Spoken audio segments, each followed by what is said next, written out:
welcome to SVG-TV News for Thursday, 20th September 2018. I'm Investor Boyens with the details. The awareness of breast cancer in SVG will take center stage next month as the SVG Medical Association conducts a number of activities for Breast Cancer Awareness Month. However, this year the association will be focusing on prostate cancer. President of the SVG Medical Association, Dr. Roslin, says more men need to know about their health status. Larissa Pugzikid has more. This month is Prostate Cancer Awareness Month, but not much is said or done to highlight this health problem. This is the information which the president of the SVG Medical Association, Dr. Roslyn Ambrose, has shared. In an interview with SVG-TV News Today, Dr. Ambrose said men still shy away from having their prostate checked, and the association is hoping to change this. Actually, it's a slower take on the public for prostate cancer, and I think it has to do with how the male mind works. Men are still not coming forward as much as they should do, but we'll continue to try and build awareness and take away the stigma for those men who think it's a bad thing. It's not much to do with you, the person. It's just that it's one of those things that happen to men. The Medical Association has planned a number of activities for the 29th of September at the Victoria Park under the theme Tug Against Prostate Cancer. This will involve a tug-of-war competition, a fundraising activity, the proceeds of which will go towards helping men who have prostate cancer. Well, we encourage, well, one, we'd like to have a public participation at the tug of war on next Saturday, the 29th. We definitely would like people to come out and purchase our paraphernalia, our pink caps, because that's the money that we use to help women too. And we have there are 2 men in our registry that we're helping with prostate cancer since we started the Thrust Against Prostate. Meanwhile, Breast Cancer Awareness Month will be observed in October, and a Pink Cap City Walk will be among activities that's been planned. We want your support for the sales on the Pink Sale Day and the Singer Gallery. We'd like you to come out and walk with us on Friday, October 12th. And certainly the other event that we can join us with is the 5K Run. That is new on our calendar as well. For this is the 3rd year actually, where we partner with the students at Trinity School of Medicine to have this run from Annisvale, from the playing field, to the Lotto tennis court in Richmond Hill. And it's a nice run. It's a Sunday morning. It's cool. It starts at 6 o'clock. So if you can go ahead and do your exercises and get ready to make the run, or you can walk. And when we end at the tennis court, there's a little breakfast that's all set up for you. The SVG Medical Association supports breast cancer patients with treatment and the cost for laboratory tests. Reporting for SVG-TV News. The newly formed SVG Alzheimer's Association will observe World Alzheimer's Day for the first time in St. Vincent and the Grenadines tomorrow, September 21st, 2018. World Alzheimer's Day is observed each year as an international campaign to bring attention to and raise awareness about Alzheimer's disease. Coordinator of the SVG Alzheimer's Association, Brian Alexander, said the association's main objectives are to create greater awareness of Alzheimer's and other forms of dementia, support families with relatives suffering from the condition, and to ensure that the necessary policies are put in place to prevent, diagnose, and treat the symptoms of the disease. Proposed by the Alzheimer's Disease International is every 3 seconds, based on global prevalence data on dementia. Every 3 seconds, someone in the world, some way, is being diagnosed with dementia. Estimates of Alzheimer's Diseases International have shown that in the Caribbean, over 328,000 persons are already living with dementia. The number expected to triple to 1,026,000 by 2050, making the Caribbean region of the world with the 2nd highest age standard prevalent rate of dementia among persons 60 and older. So you see the gravity of the situation here. And in St. Vincent and the Grenadines, as we know, a number of persons are coming down with this disease. We haven't really got any studies yet, and got in contact with any families as yet to know how much it is here, but we're hoping to get there. Alzheimer's, which is the most common type of dementia, is a progressive disease which is characterized by memory loss, disorientation, decline in problem-solving skills, and diminished physical abilities. Healthcare professionals are reviewing the tuberculosis manual for SVG as they seek to improve the prevention and care for those with the disease. The healthcare providers were part of a two-day PAHO WHO workshop which commenced today at French's House. The revised manual, which will meet the needs of Vincentians, will be in accordance with international standards. Larissa Pugsley-Kidd has more.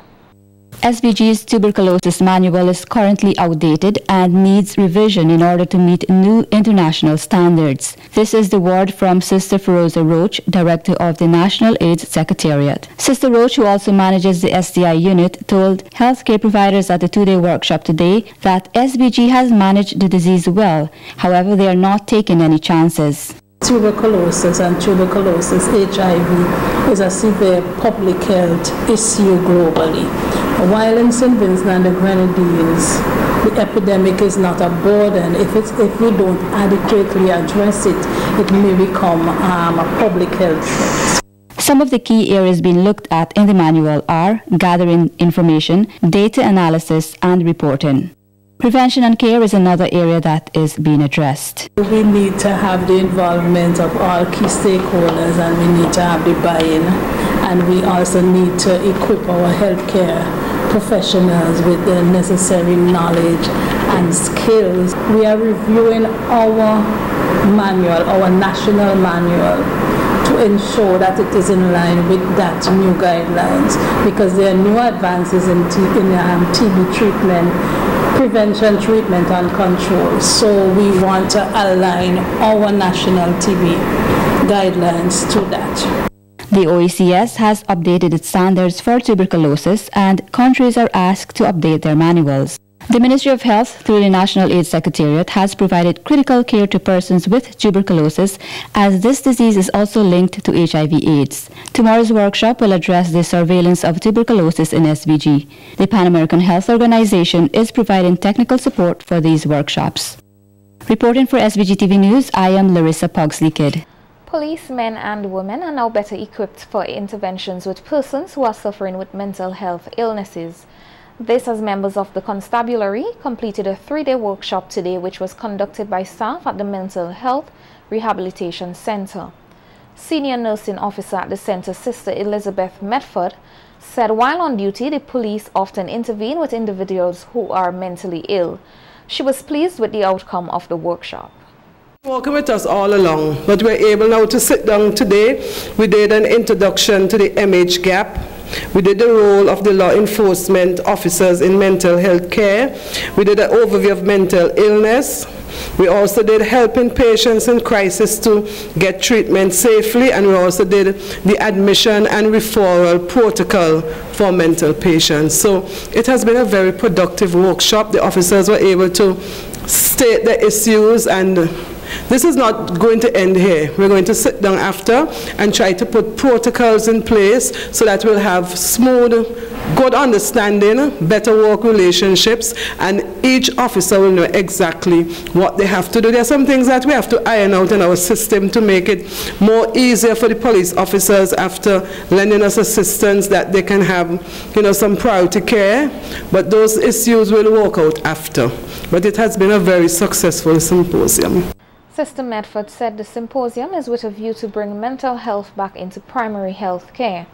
She highlighted some of the work done and some of what is expected to begin soon.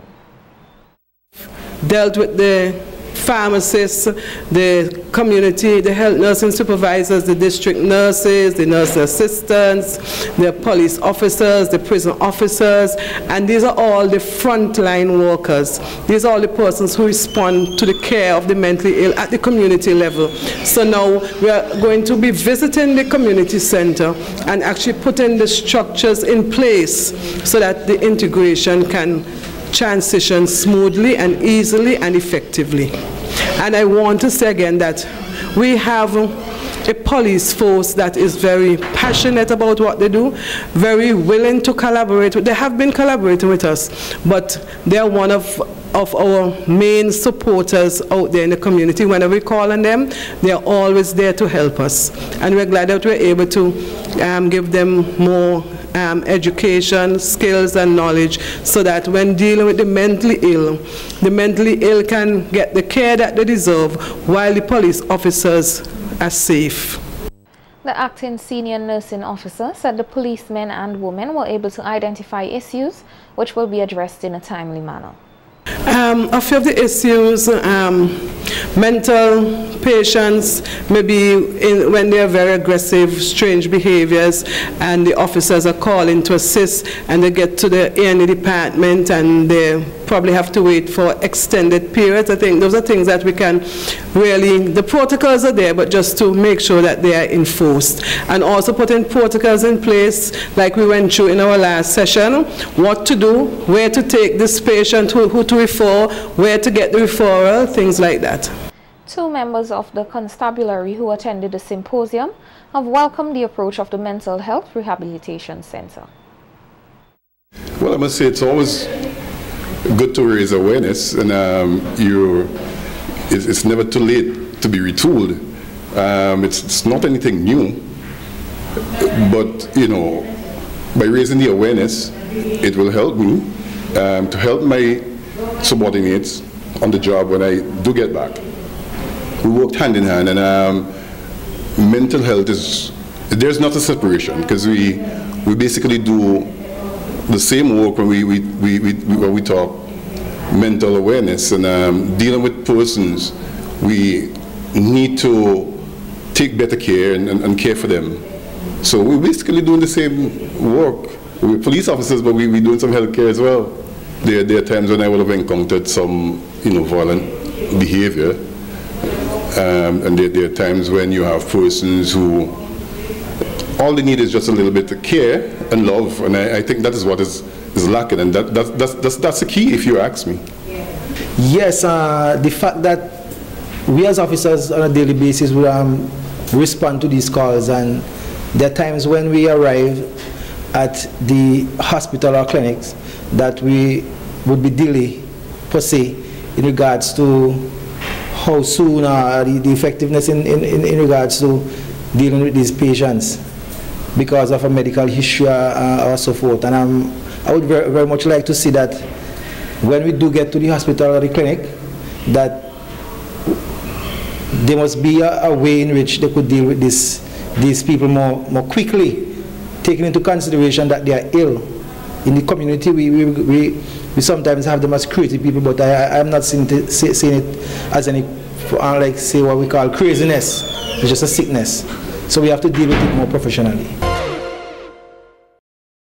Work must be done to correct the problems of the local judicial system in order to build the public's confidence in the Caribbean Court of Justice. Lawyer Jamali John made this declaration as he took part in a panel discussion on whether it is time to say goodbye to the Privy Council and a seat to CCJ in its appellate jurisdiction. The discussion was hosted by the CARICOM Youth Ambassadors SVG last evening and saw young legal professionals sharing their thoughts and positions as they answered questions relating to the CCJ. John said while the CCJ is a better choice compared to the Privy Council, there are segments of the population who fear change. He said this fear stems from the problems in the current legal system. Judiciary is independent, right? It is supposed to be. If we don't believe it is, and I have not heard anybody in all of the discussions that I've attended so far on this subject state categorically that the judiciary here on the ground is independent. So you have to ask yourself, why is it not independent? What is different between the Magistrate Court, the High Court, and the CCJ? What makes them different? No. What makes the Magistrate Court different from the CCJ? Because it's different. The process is different. So we come and we can brag and boast and say, oh, there's a trust fund for the CCJ. There's a commission to select judges for the CCJ. But what's the procedure for the Magistrate Court? What is it? And if it is not independent, then how are you going to convince people to sign on to this thing and to develop confidence in this thing if what they're seeing on the ground on an everyday basis goes counter to the points that you're making? You go to school and you tell the kids, well, X, Y, Z, but then when they read the news, they're seeing something else. Is it really going to be effective? I don't think so. John said it is also important for lawmakers to produce quality laws which would allow the judiciary to play its role effectively. So judges, no matter where they fall, whether magistrate, judge, justice of appeal, their hands are tied. If the law is X, the law is X. So we need to ensure that when laws are being passed through Parliament, for instance, that the necessary consultation that needs to be done with the public is actually done, and things are not rushed through the Parliament without, following certain best practices that need to be followed. Because if the law ends up being one particular way, can you imagine if the Cybercrime Act, for instance, that receives so much public opposition, or to end up before the CCJ, can they make a judgment contrary to what the law is? No, they can't. So we have to acknowledge that there are limitations in the system, and those things must be addressed so that the CCJ is as effective as it really should be. You don't want to tie their hands, because in some instances their hands can be tied. The young lawyer, however, said that the rulings of the CCJ have so far been sound, and this is a good indication of the professionalism of the jurists in the court. One, it's so expensive, so inconvenient, most people can't access it anyway.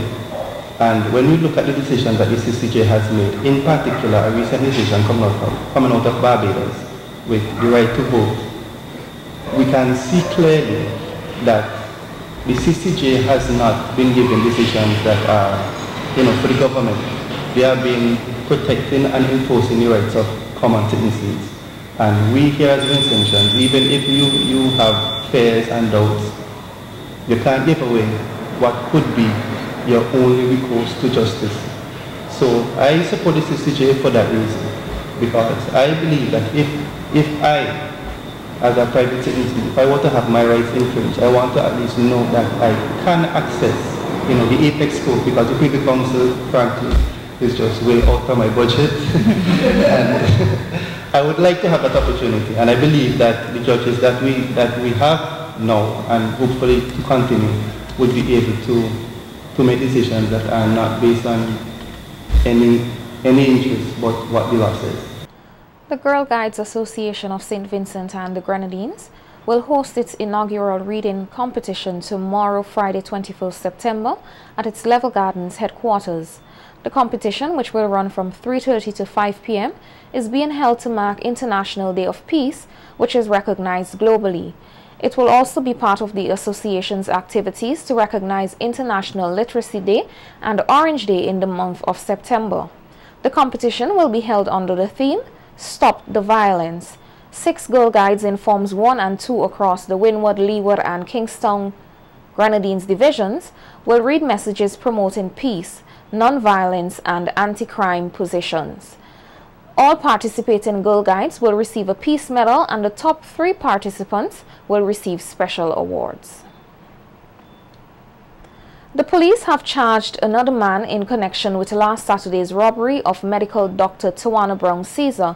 Suspended police officer Etienne Charles, 34 years of Sign Hill, was the 4th person to be charged in connection with the incident which occurred at Cedars last Saturday night. 3 other persons, Elroy Rogers, 26 of New Montrose, Ulrich Hanson, a 27-year-old laborer of Sign Hill, and 29-year-old Rukan Robinson, a mechanic of Sign Hill, were previously charged in connection with the same incident. Brown Caesar was robbed of items worth $10,350. The 4 men were also charged with robbing a businesswoman of Villa of a cash machine and money. Additionally, they have been charged with the unlawful and malicious wounding of a 47-year-old laborer of Brighton by striking him on the head with a gun at around 9 o'clock last week, Friday night. In other police news, Orion Charles, a 24-year-old laborer of Hamilton Beckway, was arrested and charged with burglary.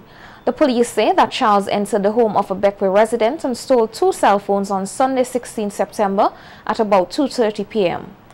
The police are also investigating an attempted robbery at McKees Hill at about 1:45 yesterday, in which 3 masked men armed with guns attempted to rob a McKees Hill businessman. They are asking anyone with information that will help with their investigations into this incident to contact the police.